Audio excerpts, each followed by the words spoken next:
Hello friends, तो आज का हमारा टॉपिक रहेगा benzyl benzylic acid rearrangement. Benzyl benzylic acid rearrangement जो है 1838 में वॉन लेवेक ने दी थी। ये एक तरह की 1,2 टाइप की रीअरेंजमेंट होती है जिसमें 1,2 डाइकीटोन जो है वो अल्फा हाइड्रोक्सी कार्बोक्सिलिक एसिड में कन्वर्ट हो जाता है in the presence of base under the reflux condition at 100 degree Celsius. तो बेस जो है यहाँ पे वो हम KOH या फिर NaOH यूज़ कर सकते हैं इन इथेनॉल। ठीक है, फिर उसकी हम करवाते हैं acid hydrolysis for the final product. ठीक है, जो 1,2 डाइकीटोन होता है उसको हम अल्फ़ा डाइकीटोन भी बोलते हैं और उसको हम बेंजिल भी बोलते हैं। यहाँ पे जो हम बेस यूज़ कर रहे हैं वो एक स्ट्रॉन्ग बेस होता है और वो एक तरह न्यूक्लियोफाइल की तरह ही एक्ट करता है। तो जब भी आपका न्यूक्लियोफाइल 1,2 डाइकीटोन पे अटैक करता है तो वहाँ पे एक इंटरमीडिएट की फॉर्मेशन होती है जो कि आपका कार्बोक्सिलेट आयन होता है। कार्बोक्सिलेट आयन की जब हम हाइड्रोलिसिस करवाते हैं तो हमारे पास final product alpha hydroxy carboxylic acid मिलता है जिसको हम बेंजिलिक एसिड बोलते हैं। तो बेंजिल जब कन्वर्ट होता है बेंजिलिक एसिड में तो इन्हीं की वजह से इस पर्टिकुलर रीअरेंजमेंट का नाम जो है बेंजिल बेंजिलिक एसिड रीअरेंजमेंट पड़ा है। ठीक है, तो यहाँ पे जो इंटरमीडिएट कार्बोक्सिलेट आयन बनता है वो हाईली स्टेबल इंटरमीडिएट होता है। क्यों? क्योंकि ये रेजोनेटिंग स्ट्रक्चर्स बनाता है, रेजोनेटिंग स्टेबलाइज्ड होता है ये। ठीक है, तो इसके फॉर्मेशन ही इस पर्टिकुलर रीअरेंजमेंट की ड्राइविंग फोर्स होती है। अब इसकी फॉर्मेशन होती कैसे है वो हमें मैकेनिज्म में देखने को मिलेगी। ठीक है, तो जो मैकेनिज्म था इस रिएक्शन का वो प्रपोज किया था क्रिस्टोफर कैलक इनगोल्ड ने इन 1928। इसमें हम जो है 1,2 डाइकीटोन ले रहे हैं। ये एक सिमेट्रिकल 1,2 डाइकीटोन है जिसमें कि दोनों कार्बोनाइल सेंटर का जो एनवायरनमेंट है वो सेम है। ठीक है, अब हमारे पास जो OH नेगेटिव है वो एक स्ट्रॉन्ग बेस है और एक स्ट्रॉन्ग न्यूक्लियोफाइल है। तो जो न्यूक्लियोफाइल होता है वो इलेक्ट्रॉन जो इलेक्ट्रोफिलिक आपका सेंटर होता है वहाँ पे अटैक करता है। हमें पता है कि जो कार्बोनाइल कार्बन होती है वो डेल्टा पॉजिटिव चार्ज होता है यहाँ पे और ऑक्सीजन के ऊपर डेल्टा नेगेटिव चार्ज होता है। तो ये इलेक्ट्रोफिलिक सेंटर है, यहाँ पे न्यूक्लियोफाइल जो है वो अटैक करेगा। तो इस पर्टिकुलर कार्बोनाइल पे भी अटैक कर सकता है, इस पे भी अटैक कर सकता है। क्यों? क्योंकि दोनों कार्बोनाइल ग्रुप जो हैं अभी सेम है। तो हम यहाँ पे अटैक करवाते हैं, जैसे ही ये OH यहाँ पे अटैक करता है तो पाई बॉन्ड जो है वो शिफ्ट हो जाता है ऑक्सीजन के ऊपर, है ना। तो ऑक्सीजन के ऊपर जब ये गया तो यहाँ नेगेटिव चार्ज आता है, ये नेगेटिव चार्ज वापस जो है पाई बॉन्ड की फॉर्मेशन करता है। तो कार्बन के यहाँ पे बन जाते हैं 5 बॉन्ड। तो कार्बन अपनी वैलेंसी को सेटिस्फाई करने के लिए इस पर्टिकुलर बॉन्ड के सी जो आपका C और फिनाइल के बीच का बॉन्ड है, इसके दोनों इलेक्ट्रॉन जो है फिनाइल अपने साथ ले जाकर एज ए न्यूक्लियोफाइल यहाँ से निकलता है। और जो कार्बोनाइल दूसरा कार्बोनाइल है ये भी एक इलेक्ट्रोफिलिक सेंटर है, तो यहाँ पे ये अटैक कर देता है और ये पाई बॉन्ड हुए ऑक्सीजन के ऊपर शिफ्ट हो जाता है। तो इस रीअरेंजमेंट को हम बोलते हैं 1,2 फिनाइल शिफ्ट। ठीक है, अब यहाँ पे इस ऑक्सीजन के ऊपर नेगेटिव चार्ज आया है और जो ये वाला यहाँ पे है ये एसिड ग्रुप बन गया है। अब कार्बोक्सिलिक एसिड जो होता है वो C double bond O negative की फॉर्म में रहता है प्लस H जो होता है वो H पॉजिटिव की फॉर्म में रहता है। तो ये एक एसिडिक ग्रुप है और ये जो है एक बेसिक ग्रुप है। तो यहाँ पे एक एसिड बेस रिएक्शन होती है, या फिर सिंपली हम बोल सकते हैं कि जो कार्बोक्सिलिक एसिड का H है वो एज ए प्रोटॉन यहाँ से ट्रांसफ़र होता है ऑक्सीजन के ऊपर। तो प्रोटॉन ट्रांसफ़र रिएक्शन भी है, इसको हम बोल सकते हैं। ठीक है, तो हमारे पास जो है अब एक कार्बोक्सिलेट आयन की फॉर्मेशन हो गई जो कि हमने पहले भी बात की थी। एज ए इंटरमीडिएट यहाँ पे इस रिएक्शन में बनता है, तो वो ये इंटरमीडिएट यही है। अब इस इंटरमीडिएट की करवाते हैं हम एसिडिक हाइड्रोलिसिस जिसको हम एसिडिफिकेशन भी बोलते हैं। तो होता क्या है, अब यहाँ पे H लग जाता है, O नेगेटिव के साथ क्या लग जाता है, H पॉजिटिव लग जाता है। तो ये आपके पास अल्फ़ा पोजीशन पे हाइड्रोक्सी ग्रुप है, तो इसलिए ये अल्फ़ा हाइड्रोक्सी कार्बोक्सिलिक एसिड की फॉर्मेशन हो जाती है जिसको हम बेंजिल एसिड भी बोलते हैं। तो जो अभी हमने मैकेनिज़्म देखा वो एक सिमेट्रिकल अल्फ़ा डाइकीटोन जिसको कि हम 1,2 डाइकीटोन भी बोलते हैं वो उसके लिए था। पर अगर हमारे पास अनसिमेट्रिकल अल्फ़ा डाइकीटोन्स हों तो कौन सा ग्रुप जो है वो माइग्रेट करेगा, या फिर कौन से कार्बोनाइल कार्बन पे जो है आपका हाइड्रोक्सिल ग्रुप अटैक करेगा, वो सारी चीज़ें कौन डिसाइड करता है? वो डिसाइड होती हैं माइग्रेटरी एप्टीट्यूड से। ठीक है, तो माइग्रेटरी एप्टीट्यूड देखना पड़ेगा हमें इस पर्टिकुलर रिएक्शन के लिए, क्योंकि मैंने पहले ही बताया कि हर एक रिएक्शन के लिए जो माइग्रेटरी एप्टीट्यूड होता है वो डिफरेंट हो सकता है। तो हम सबके लिए देखेंगे जहाँ जहाँ पे हमें ज़रूरत होगी। ठीक है, तो जैसे कि इस रिएक्शन में हमारा जो मेन स्टेप है वो है हाइड्रोक्सिल आयन का अटैक। हमें पता है कि जो हाइड्रोक्सिल आयन है वो एक स्ट्रॉन्ग न्यूक्लियोफाइल की तरह एक्ट कर रहा है यहाँ पे।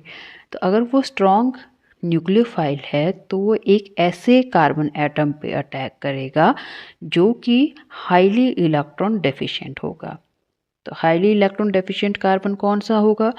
ऐसा कार्बन जिसके साथ क्या लगा होगा? इलेक्ट्रॉन विड्रॉइंग ग्रुप लगा होगा। ठीक है, तो वो हम एग्जांपल्स की हेल्प से समझते हैं। जैसे फर्स्ट एग्जांपल है, ये आपके पास दो कार्बोनाइल कार्बन है, first carbonyl and second carbonyl. First के साथ आपके पास C6H5 only phenyl group attached है। सेकंड के साथ आपके पास जो है फिनाइल है और उसके पैरा पोजीशन पे जो है आपके पास क्या लगा है? CH3 लगा है। तो इसकी वजह से यहाँ पे प्लस R जो है ये ग्रुप है, ये पैरा पोजीशन पे है और है ना। तो इसकी वजह से क्या होता है कि इलेक्ट्रॉन डेंसिटी जो है वो कार्बोनाइल कार्बन पे इंक्रीज कर जाती है। ठीक है, ये तो इलेक्ट्रॉन डेंसिटी यहाँ पे इंक्रीज है ना।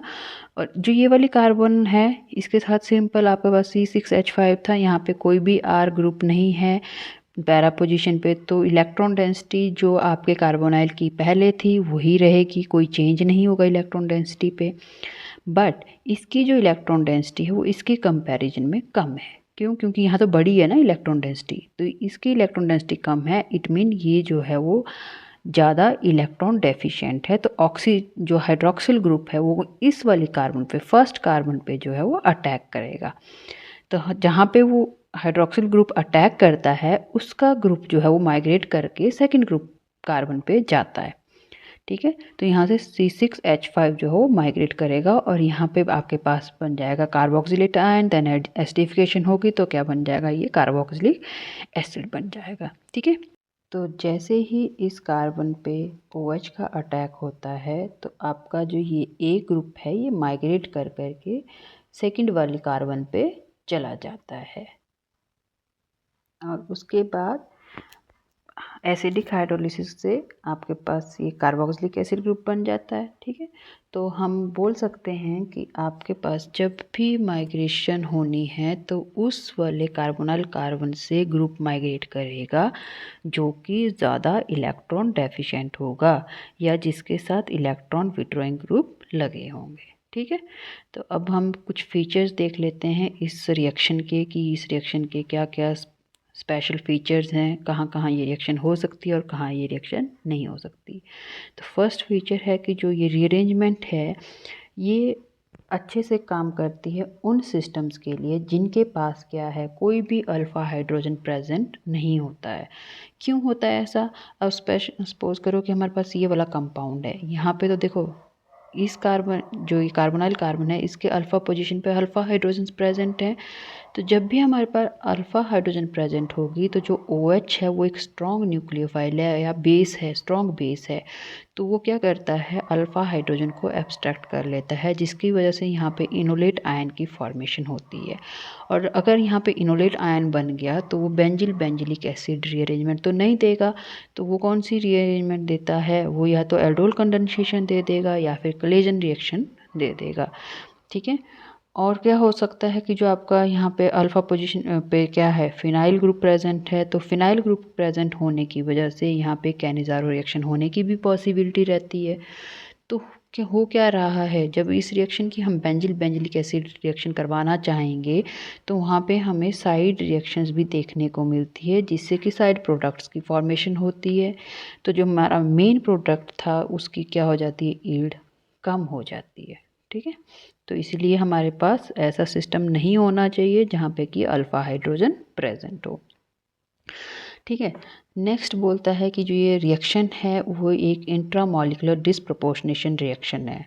इंट्रामॉलिक्यूलर डिसप्रोपोर्शनेट का मतलब क्या है कि with in a molecule he disproportion देखने को मिलती है, जिसमें कि एक कार्बन जो है वो रिड्यूस हो जाता है और दूसरा क्या हो जाता है, ऑक्सीडाइज हो जाता है। हमने देखा ही है, जैसे कि यहाँ पे देखो तो एक पे आपके पास क्या हो रही है, एसिड की फॉर्मेशन हो रही है, ठीक है। तो यहाँ पे एक कार्बन की क्या हो रही है, कार्बोनाइल कार्बन की क्या हो रही है, ऑक्सीडेशन, दूसरे की क्या हो रही है, आपकी रिडक्शन हो रही है। ओके, देन थर्ड जो इसका फीचर है वो है कि ये साइक्लिक 1,2 डाइकीटोन्स में भी देखने को मिलता है, लेकिन वहाँ पे क्या होता है, यहाँ पे आपके पास रिंग कॉन्ट्रैक्शन देखने को मिलती है। रिंग कॉन्ट्रैक्शन मतलब रिंग का साइज छोटा हो जाता है विद 1 कार्बन एटम, ठीक है। जैसे अगर ये हमारे पास 6 मेंबर्ड कार्बन है विद डाइकीटोन्स, तो जो हमारे पास अल्फा हाइड्रोक्सी एसिड बनता है वो 5 मेंबर रिंग के साथ बनता है। ओके, कैसे, देखो जब हमारा OH जो है वो अटैक करता है कार्बोनाइल कार्बन पे, तो ये बॉन्ड यहाँ शिफ्ट होगा, तो ये बन जाएगा O नेगेटिव, O नेगेटिव फिर से वापस यहाँ पे शिफ्ट होगा, तो आपके पास ये बनेगा डबल बॉन्ड। तो उसके लिए आपको यहाँ से एक बॉन्ड जो है वो तोड़ना पड़ेगा। ओके, तो जैसे ही ये बॉन्ड यहाँ से इधर शिफ्ट होता है तो ये बन जाती है 5 मेंबर रिंग, और यहाँ पे आपके पास C double bond O OH की फॉर्मेशन हो जाती है। फिर एसिडिक हाइड्रोलिसिस करवाएंगे, तो हमारे पास यहाँ पे अल्फा हाइड्रोक्सी कार्बोक्सिलिक एसिड की फॉर्मेशन हो जाती है। फोर्थ पॉइंट है कि बेंजिलिक एसिड रीअरेंजमेंट जो है वो अल्फा कीटो एल्डिहाइड्स में भी देखने को मिलती है। तो ये आपका एल्डिहाइड की ग्रुप हो गया, ये कीटो ग्रुप हो गया। तो यहाँ पे भी क्या होगा, जो आपका OH है वो अटैक कहाँ करेगा, इस वाली कार्बन पे अटैक करेगा, और यहाँ से H जो है वो माइग्रेट करके यहाँ शिफ्ट होगा और ये OH बन जाएगा, ठीक है। जो ये बेंजिलिक एसिड रिएक्शन है ये आपकी ऐसे तो हम यूज़ कर रहे हैं बेस OH नेगेटिव, लेकिन इसकी जगह पे हम एल्कोक्साइड आयन भी यूज़ कर सकते हैं। लेकिन उस केस में जो प्रोडक्ट की फॉर्मेशन होगी वो अल्फ़ा हाइड्रोक्सी एस्टर होगी, ना कि अल्फ़ा हाइड्रोक्सी एसिड, ठीक है। तो क्योंकि देखो यहाँ बेस जो है वो अटैक करेगा इस वाली कार्बन पे, ठीक है। तो जैसे अब इथॉक्सी ग्रुप यहाँ पे ऐड हो जाएगा ना, और ये ग्रुप जो है यहाँ से वो माइग्रेट कर जाएगा, तो ये बन गया एस्टर वाला, और यहाँ पे जो है वो H बन जाता है, ठीक है। तो ये अल्फ़ा हाइड्रोक्सी एस्टर की फॉर्मेशन होती है। फिर ये बोलता है, अभी हमने बोला कि जो अल्फ़ा हाइड्रोजन जिन कंपाउंड्स में प्रेजेंट होती है वो ये रिएक्शन नहीं शो करते हैं, लेकिन कुछ एक कंपाउंड्स ऐसे हैं जिनमें कि अल्फ़ा हाइड्रोजन प्रेजेंट होने के बावजूद भी ये रिएक्शन होती है। फॉर एग्ज़ाम्पल आपके पास इस तरह के मॉलिक्यूल है, तो ये अल्फ़ा हाइड्रोजन है ना, तो यहाँ पे आपकी ये रिएक्शन देखने को मिलती है। क्योंकि यहाँ पे देखो OH यहाँ अटैक करेगा, फिर जो आपका माइग्रेटरी ग्रुप है वो कौन सा होगा, C6H5, ये माइग्रेट करके यहाँ पे जाएगा और आपके पास इस तरह का एक प्रोडक्ट बनेगा। सिमिलरली यहाँ पे भी दो अल्फ़ा हाइड्रोजन है दोनों तरफ प्रेजेंट, ठीक है। तो ये यहाँ पे आपका OH अटैक करेगा, ये ग्रुप पूरा माइग्रेट करके यहाँ चला जाएगा, तो इस तरह से आपका एक प्रोडक्ट की फॉर्मेशन हो जाएगी। तो नेक्स्ट जो 7th पॉइंट है वो है कि जो ये रीअरेंजमेंट है ये आपकी सेकंड ऑर्डर काइनेटिक्स को फॉलो करती है। जो रेट है वो डिपेंड करता है बेस की कॉन्सेंट्रेशन पे भी, और बेंजिल मतलब कि 1,2 डाइकीटोन या अल्फ़ा डाइकीटोन की कॉन्सेंट्रेशन पे भी डिपेंड करता है। तो आई होप कि आपको ये रिएक्शन अच्छे से समझ आ गई होगी। तो नेक्स्ट हम दूसरी कोई रीअरेंजमेंट करेंगे, तब तक के लिए थैंक यू।